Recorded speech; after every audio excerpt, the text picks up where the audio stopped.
This one goes out to all you wimpy kids and to Jeff Kinney, who doesn't know when to quit. September, Tuesday. First of all, let me get something straight. This is a journal, not a diary. I know what it says on the cover. He really just let Rowley take the fall for that. So I'll put it to you this way. They made Rowley blank, blank, blank the cheese. Alright, on to book 3.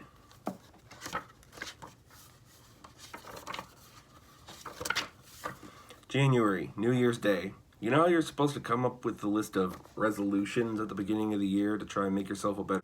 I guess the kid to my right, George Fleer, was having the same problem as me. So he says, Great George. I couldn't use the same word as George or people would think I was copying him. So I sat there for a while trying to think of another good G word, but everyone was staring at me and my mind just went blank. Then Mrs. Libby chimed in to try and bail me out. Jolly Greg. Jolly Greg. This may be an unpopular opinion, but this book is actually one of my favorites. So this kid's tooth is embedded in Rowley's forehead. Not gonna lie, I wasn't really impressed with this book. I mean, the Silas Scratch arc was like a masterpiece in the last one, but I'm sorry, this is just boring. The spider wriggled around inside the glass, but it couldn't get out. I got down off the sink real slow and backed out of the bathroom, keeping one eye on the spider. But when I turned to leave, I smashed right into the waiter. All the noise got the spider moving again, and it took the glass with it. At first I wasn't worried because it was still trapped inside, but it crawled over the drain where the floor dipped down a little, and that gave it just enough space to wriggle out. And there's the dab. I really have to... Turned out the fort wasn't empty, though. It belonged to Baby Gibson, who was inside with a stockpile of snowballs. But the second we stepped in the fort, it was under attack. The homeschool kids must have known about the high ground thing, too, and now they wanted the fort for themselves. But when they came charging up the mound, we drove them back, and even Baby Gibson got in on the act. And this is actually the coolest thing I've ever seen.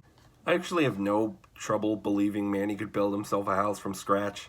See, this is what I mean. Manny can pull maneuvers like this. He can close the gap in a bridge by turning the steering wheel, even when there's no traction, because the wheels aren't even touching the ground, and it's in the river. Alright, guys. This is the last book. My pilgrimage is nearly complete. Big shot. I honestly can't believe they brought back characters like the Woodley brothers and Ruby Bird. Like, remember these guys from book 3? Actually, I just realized that the last mention of Patty Farrell was when she was gone from school that day because she was sick, and that was literally the last Greg ever spoke of her, so. And when the ball went through the net at the other side of the court, you could hear a pin drop. He switched it. Now, I know that's not the last book that's gonna come out, but for now I like to consider that a happy ending.